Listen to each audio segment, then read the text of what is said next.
Welcome to question hour. నేను శివాని. ప్రధాని నరేంద్ర మోదీ నోట ఇప్పుడు పదే పదే యువత మాట వినిపిస్తోంది. నిన్న స్వాతంత్ర దినోత్సవ ప్రసంగంలోనూ దేశ యువత గురించి పదే పదే ప్రస్తావించారు. యువత సాధికారత, యువత భవిష్యత్తు, యువత పాత్ర, దేశ నిర్మాణంలో యువత ప్రాధాన్యత, ఇలా అనేక సార్లలో ప్రధాని నరేంద్ర మోదీ యువతను ప్రశంసించారు, ప్రస్తావించారు. అయితే అసలు ఇప్పుడు మోదీ నోట యువత మాట ఎందుకు ఇంతలా వినిపిస్తోంది? ఇటీవల జరిగిన జెన్ జీ నిరసనలు, ఆందోళనలు ప్రపంచవ్యాప్తంగా చర్చకు దారితీశాయి. యువత ఒక్కసారిగా రోడ్డెక్కితే ప్రభుత్వాలే కదిలి వచ్చే స్థాయికి వారి ప్రభావం చూపించిందన్న చర్చ కూడా నడిచింది. మరి ఆ పరిణామాలు ప్రధాని మోదీని కూడా ఆలోచింపచేశాయా? 3 పర్యాయాలుగా అధికారంలో ఉన్న మోదీకి యువత శక్తి ఇప్పుడు కొత్తగా అర్థమైందా? యువత తలుచుకుంటే ఏదైనా సాధ్యమనే సందేశం ఈ మధ్యకాలంలో మరింత బలంగా వినిపిస్తోంది.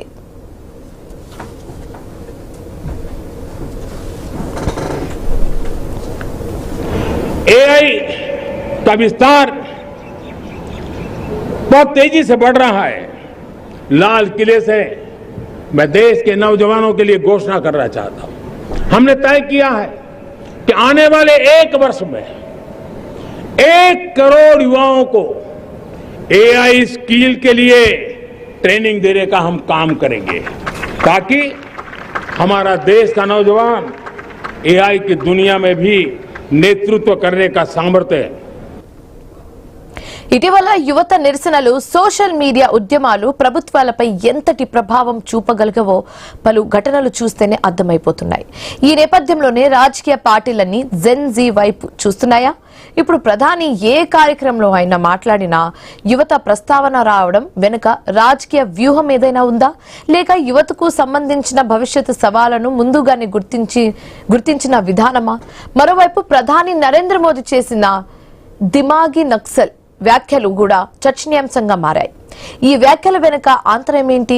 దేశ భద్రతకు సంబంధించి ఎలాంటి ప్రమాదం పొంచి ఉందని ప్రధాని హెచ్చరిస్తున్నారు. ఇలా అసలు యువతలో పెరుగుతున్న అసంతృప్తి రాజకీయ పార్టీలకు హెచ్చరికనా? రానున్న రోజుల్లో జెన్ జీ యువత రాజకీయ నేతలకు ఎలాంటి రాజకీయ రుచి చూపించబోతున్నారు? యువతను ఆకట్టుకోవడం కోసం రాజకీయ పార్టీల ప్రయత్నమా, లేక యువతే ఇక రాజకీయాల దిశను నిర్ణయించబోతున్నారా?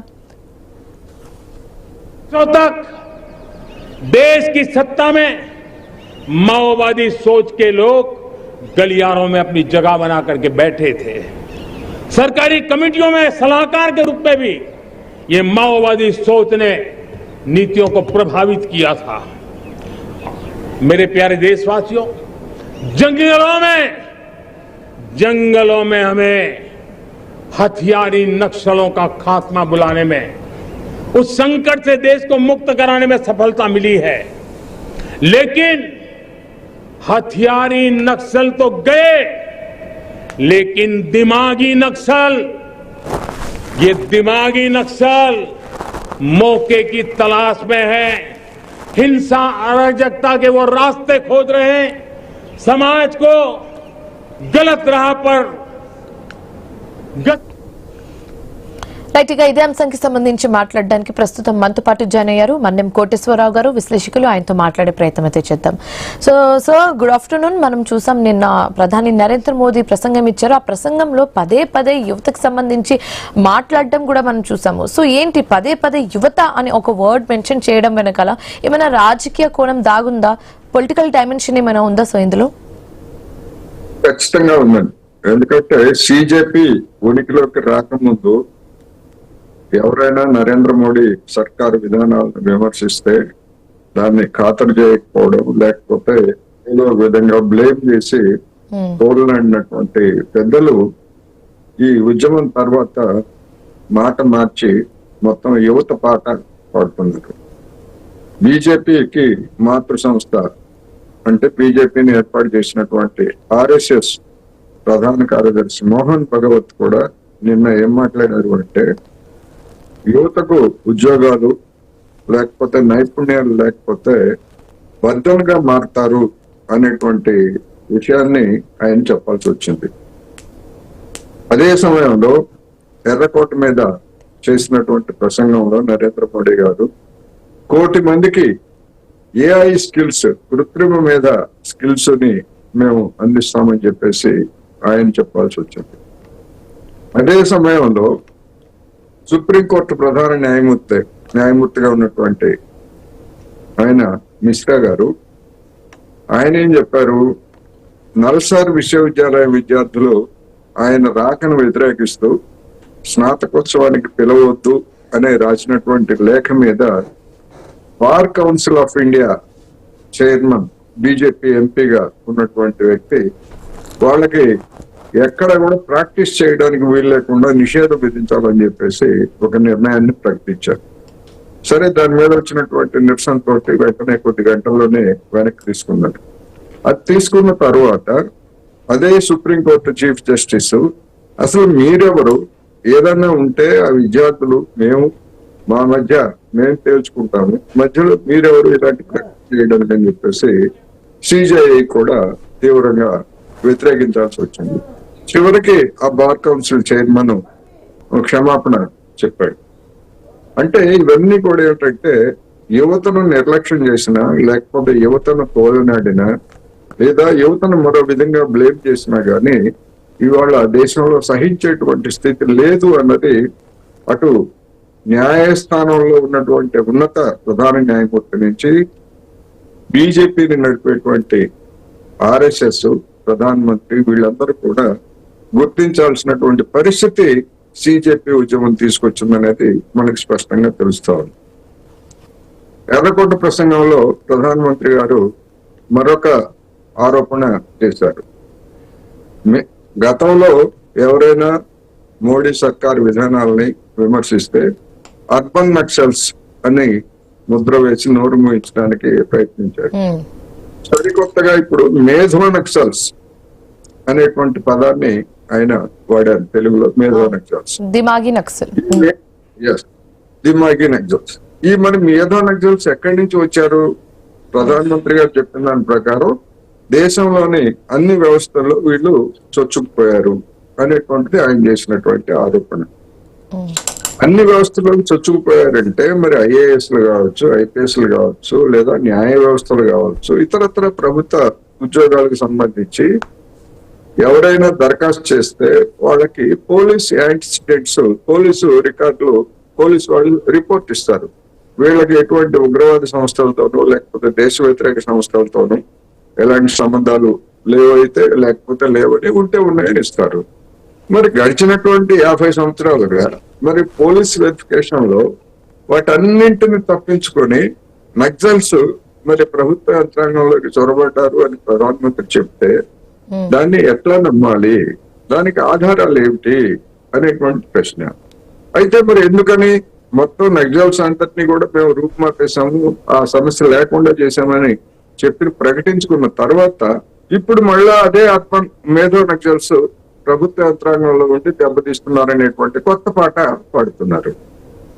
మరి వీళ్ళు ఏదంటే నందంటే నంది, పందంటే పంది అని జనం భావించాలా అనేటువంటి ఒకటైతే, అసలు దీని వెనకాల ఉన్నటువంటి ఉద్దేశం ఏంటంటే ఎదురుదాడికి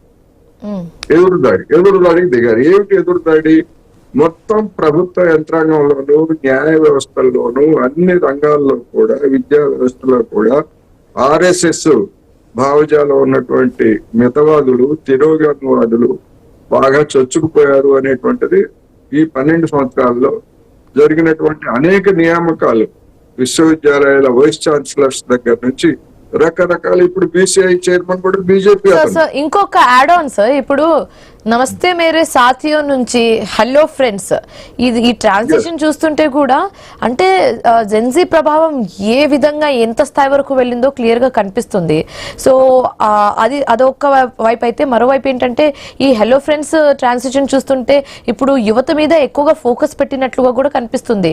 అంటే ఇప్పుడు జెన్జీ తరం కూడా ఎక్కువగా రాజకీయాల వైపు మొగ్గు చూపడంతో ఇప్పుడు వాళ్ళ మీద ఫోకస్ చేస్తే బెస్ట్ అనే విధానంలో బీజేపీ పార్టీ ముందుకెళ్తుందని అనుకోవచ్చా సార్?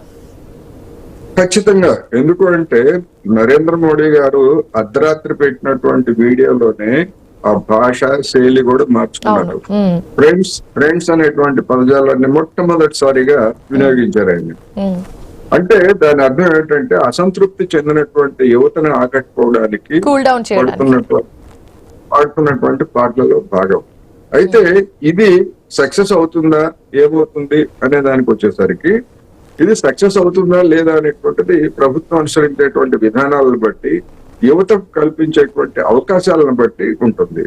అయితే ఇదే సమయంలో ఇంకొక ఎఫెక్ట్ ఏమిటంటే, యువత తమ యొక్క భవిష్యత్తు గురించి కానీ, లేదా తమ కెరీర్ గురించి కానీ, లేదా తమ అవకాశాల గురించి కానీ మరింతగా ప్రశ్నించేందుకు ఈ ఉద్యమం తోడ్పడింది. ఈ నాయకుల మాటలు కూడా యువతను ఆ విధంగా మరింతగా ప్రోత్సహిస్తాయి. మీరే చెప్తున్నారు కదా యువత గురించి, లేకపోతే ఇంకో దాని గురించి.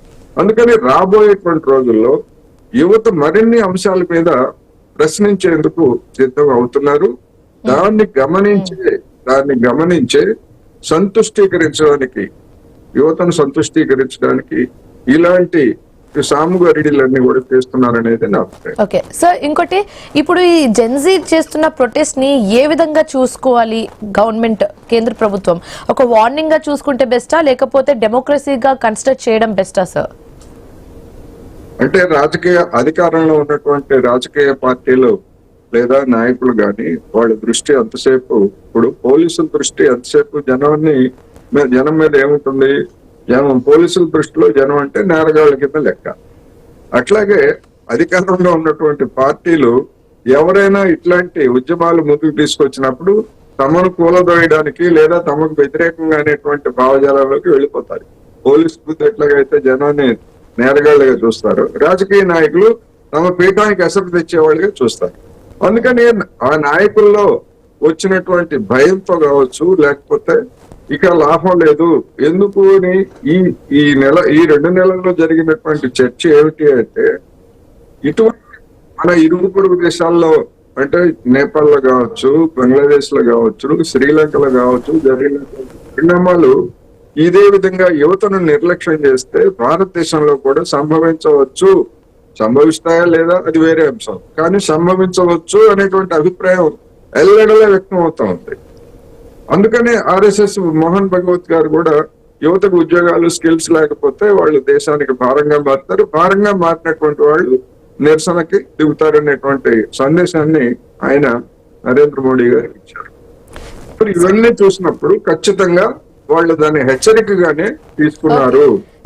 ఇంకోటి స్కిల్స్ గురించి మనం మాట్లాడుతున్నాం సార్. స్కిల్స్ ఎంతసేపు స్కిల్స్ గురించి, స్కిల్స్ ప్రొవైడ్ చేయడం గురించి మనం మాట్లాడుతున్నాం, కానీ ఇప్పుడు స్కిల్స్ పెరిగే కొద్దీ స్టూడెంట్స్ లో ఆ స్కిల్స్ వచ్చే కొద్దీ జాబ్స్ కూడా అంతే రేట్లో పెరగాలి కదా సార్. ఇప్పుడు పట్టాలు పొందే స్టూడెంట్స్ సంఖ్య పెరుగుతుంది కానీ జాబ్లు చేసే ఎంప్లాయీస్ సంఖ్య పెరగట్లేదు సార్. అన్ఎంప్లాయ్మెంట్ చాలా పెరిగిపోతుంది, ఆ సమస్య చాలా ఈజీగా పెరిగిపోతుంది. సో ఎంతసేపు skills, communication skills, AI skills, అన్ని స్కిల్స్ గురించి మాట్లాడుతున్నారు, ఫ్రీగా ప్రొవైడ్ చేస్తామని అంటున్నారు, కానీ వాట్ అబౌట్ జాబ్స్? జాబ్ ఉంటేనే కదా సార్ ఈ స్కిల్స్ అన్ని పనికొచ్చేది. నిన్న మనం విద్యా విధానం గురించి మాట్లాడుకున్నాం. అవసరాలకు అనుగుణంగా విద్యా విధానం లేదు, అవసరాలకు అనుగుణంగా మనకు కావలసిన ఇంజనీర్లు లేదా డాక్టర్లు, ఇతర శాస్త్రవేత్తలను తయారు చేయడం లేదు అని చెప్పుకున్నాం. ఇప్పుడు నిన్న ప్రధానమంత్రి గారు 1 కోటి మందికి ఏఐ స్కిల్స్ సమకూరుస్తా ఉన్నారు. ఎవరికి సమకూరుస్తారు? ఆల్రెడీ ఉద్యోగాల్లో ఉన్నటువంటి వాళ్ళక ఏఐ స్కిల్స్ లేనటువంటి వాళ్ళు అనేక మంది ఉన్నారు. ఏఐ స్కిల్స్ లేవు, వాళ్ళు మంచి ఉద్యోగాల్లోనే ఉన్నారు. వాళ్ళకి ఇస్తారా? లేకపోతే ఇప్పుడు కొత్తగా పట్టాలు తీసుకొని నిరుద్యోగ సైన్యంలోకి ప్రవేశించేటువంటి యువజనులకు ఇస్తారా 1 కోటి మందికి? కొత్త వాళ్ళకి ఇచ్చేట్లయితే మరి పాత వాళ్ళ సంగతి ఏమిటి? ఉద్యోగాల్లో ఆల్రెడీ 40 ఏళ్ళు లేదా 45 ఏళ్ళు వయసు వచ్చి ఏఐ స్కిల్స్ లేకపోతే మరి వాళ్ళకి ఉద్యోగాలు పోతున్నాయి కదా ఏఐ స్కిల్స్ తోటి అనేక కంపెనీలు, అనేక సంస్థల్లో. మరి వాళ్ళ పరిస్థితి ఏమిటి? అందుకని నరేంద్ర మోడీ గారు ఒక కోణం గురించే చెప్పారు, యువతను ఆకర్షించడానికి మీకు ఏఐ స్కిల్స్ ఇస్తామని చెప్పారు. కానీ ఆల్రెడీ ఉద్యోగాల్లో ఉన్నటువంటి వాళ్ళు ఈ ఏఐ తోటి ఉద్యోగాలు కోల్పోతే వాళ్ళ పరిస్థితి ఏమిటి అనేటువంటి మాట ఆయన నోటి నుంచి రాలేదు.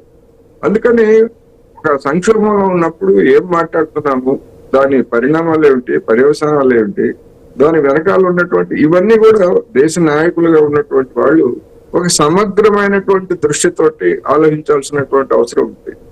నిన్నటి వరకు ఉన్నటువంటి వాళ్ళకి ఏఐ స్కిల్స్ లేవు, రేపు వచ్చేటువంటి వాళ్ళకి ఏఐ స్కిల్స్ ఇస్తారు. మరి నిన్నటి వరకు డిగ్రీలు పొందినటువంటి వాళ్ళు ఏం చేయాలి? ఇది కదా సమస్య. అందుకని రాబోయేటువంటి రోజుల్లో మరి ఈ సమస్యను ఏ విధంగా ఇప్పుడు ఇదే నరేంద్ర మోడీ గారు గతంలో యూపీఏ హయాంలో కూడా స్కిల్ డెవలప్మెంట్ అనేటువంటి పథకం ఉన్నది. దానికి పేరు మార్చి ఒక ప్రత్యేక మంత్రిత్వ శాఖను కూడా ఏర్పాటు చేసి పెద్ద మొత్తంలో మేము బడ్జెట్ కేటాయించామని 12 సంవత్సరాలుగా స్కిల్ డెవలప్మెంట్ గురించి పెద్ద ఎత్తున మేము స్కిల్స్ అభివృద్ధి చేశామని చెప్పారు. మరి ఆ స్కిల్స్ అన్ని ఇప్పుడు ఏఐ దెబ్బతోటి ఆ స్కిల్స్ అన్ని పాతపడిపోయినాయి కదా. ఓకే, సో ఇప్పుడు ఫైనల్ క్వశ్చన్ ఏంటంటే సార్, ఇప్పుడు ఓ వైపున జెన్జీ ప్రొటెస్ట్ చూసాము, బీజేపీ పార్టీ వ్యతిరేకంగా కానివచ్చు, లేకపోతే కేంద్ర ప్రభుత్వానికి వ్యతిరేకంగా, ఎన్డీఏకి వ్యతిరేకంగా చాలానే మనం నినాదాలు చూసాము, నిరసనలు చూసాము, ఆందోళన చూసాము. సో ఇవన్నీ ఒక ఎత్తు అయితే, మరో ఎత్తు ఇప్పుడు రాబోయే ఎలక్షన్స్ మీద దీని ఇంపాక్ట్ పడుతుందా, లేకపోతే అంటే నిన్న జరిగిన ప్రసంగంలో ఏ విధంగా అయితే ప్రధాని నరేంద్ర మోదీ యూత్ ని కూల్ డౌన్ చేసే ప్రయత్నంలో భాగంగా ఆ సెగ అంతా కూల్ డౌన్ అయిపోయి మళ్ళీ ఎన్డీఏ ప్రభుత్వానికి ఎన్డీఏ అలయన్స్ కి వీళ్ళు జైలు కొడతారా, లేకపోతే నిజంగానే వీళ్ళు రివాల్ట్ అవుతారు సార్? సో ఎలాంటి ఈ 2 సిచ్యువేషన్స్ లో ఏది కూడా ఎక్కువ ఇంపార్టెన్స్ ఉంటుంది సార్? యువతరంలో ఒకసారి ఒక ప్రభుత్వం మీద, ఒక విధానం మీద అసంతృప్తి తలెత్తితే ఆ పాలకులు ఏం చేసినా గానీ వెంటనే మార్చి జైలు కొట్టడానికి యువత ఏమి అవకాశవాద రాజకీయవాదులు కాదు అనేటువంటి మనం గుర్తుంచుకోవాలి. ఎందుకంటే యువత ఒక స్టేజ్ కి వెళ్ళటం అంటే దాని అర్థం ఏంటంటే అప్పటికే విసిగెత్తిపోయి ఉన్నారు. ఇప్పుడు యువతను గురించి ఈ మాటలు మాట్లాడినటువంటి ఇదే ప్రధానమంత్రి నరేంద్ర మోడీ గారు, లేకపోతే ఆయన తర్వాత ఆయనకంటే గొప్పవాడిగా భావిస్తున్నటువంటి అమిత్ షా గారు, మరి ఇన్ని రోజులు పార్లమెంట్ సమావేశాలు జరుగుతూ ఉంటే జన్జీ ఉద్యమం గురించి, పార్లమెంట్ ముందు జరిగినటువంటి ఆందోళన గురించి వీటన్నిటినీ ప్రతిపక్షాలు పట్టుబడితే పార్లమెంట్ కు వెళ్లకుండా, పార్లమెంట్ లో మాట్లాడకుండా, పార్లమెంట్ లో చెప్పొచ్చు కదా ఇట్లాంటి విషయాలన్నీ. పార్లమెంట్ లో అసలు పార్లమెంట్ వేయడానికే ధైర్యం చేయలేదు. మరి వాళ్ళని, పార్లమెంట్ కు రానటువంటి వాళ్ళని, పార్లమెంట్ ని అవాయిడ్ చేసినటువంటి వాళ్ళని మరి యువత ఏ విధంగా వస్తుంది? పారిపోయారు అనే అభిప్రాయం వస్తుంది కదా. అందుకని ఇవన్నీ కూడా ప్లస్ అండ్ మైనస్లు రెండు ఉంటాయి. ఇందులో ఎక్కువ ఏది ఉంటుంది అనేటువంటిది రాబోయేటువంటి రోజుల్లో ఖచ్చితంగా తెలుస్తుంది. సెగ తగిలింది అన్ని పార్టీలకి. నేను ఈవెన్ కాంగ్రెస్ కూడా సెగ తగిలింది. జార్ఖండ్ లో చూస్తాం కదా. ఇతర ప్రతిపక్ష పార్టీలకి, ప్రధానంగా ఎక్కువ రాష్ట్రాల్లో అధికారం ఉన్నది బీజేపీ లేదా దాని మిత్రపక్షాలు కనుక వాళ్ళకి ఎక్కువ సెగ తగిలింది, కాంగ్రెస్ కి తక్కువ సెగ తగిలింది. అన్ని పార్టీలకి సెగ తగిలింది. ఇది ఒక మంచి పరిణామం